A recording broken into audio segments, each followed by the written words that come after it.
আচ্ছা কাকা না তো বিয়ে হয়েছে কিছুদিন আগে কাকা শুনলাম আই। কাকা দিন কিছুদিন আগে, বেশি দিন হয় না তো। তো কাকা আপনার বিয়ের দিন কাকা কি করছেন কাকা? হাতাবাদ গেছেন যে গায়ে কোয়ান লই গেছেন কাকা? কাকার হেতাগাবাদ গেছি তো নেছি মাইয়া লাগবার যাইতে কাকা মাইক করে গেছি 30 খান, বাস নিয়েছি 10 খান। ও মা খাইছেন এত কিন। তো হম কাকা গোয়াত গাইড করি যান না ঘোরাত গাইড করি? না কাকা তো মাইক করে গেছি, কাকা গোয়াজ গাছ করে আসেনি বেড়া, মাঠ মাস ও। চল আসেনি রে বেড়া। এটাও তো কথা। তো কাকা নে হেতাবাদ তো মানুষ আইছে কি খাওয়াইছেন কাকা? কাকা 200 গরু যাবা দিছি আর ছাগল তো হাঁস গা যাবাই দিছি।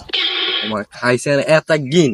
টাকা নি ও মা আর হরবার লোকের বেড়া এমন খাবার খাবাইছি, খাই মনে করে যে হাতের জায়গা তো উঠিয়ে যাইতে আর মানে এত খাবার খাওয়াইছেন আর কিছু করেন না আয়োজন? না। আর কি করি বেড়া, আর হানি কেন দিতে আসে আল্লাহ হানি হানি এটাও তো কথা। কি হরে হানি নি খাওয়াইছেন? হরের হানি কলের হানি বেড়া বাসকে মাঝে নিতে হানিতে হানি। ও খাওয়া দিছেন তাইলে? খাবাই দিছি। তো কাকা ঠিক আছে সামনে বিয়ে টিয়া করুন তো তাহলে জিজ্ঞেস কাকা হরবার যেতে কি লে যাবেন কাকা? কাকা সাইকেল কেন করে যাম করি কাকা? আর হাতারা আইলে মুরগ গদি বাহিরে সারা দিমু কাকা। শুনো শুনো, হিয়ে তো সাইকেল দিয়ে যাইব কইছি, হাতে গেছি হাঁটি হাঁটি যাক, হিয়ে তো সাইকেল লই যায় তাহলে সাইকেল হন্ড করে যাইতে।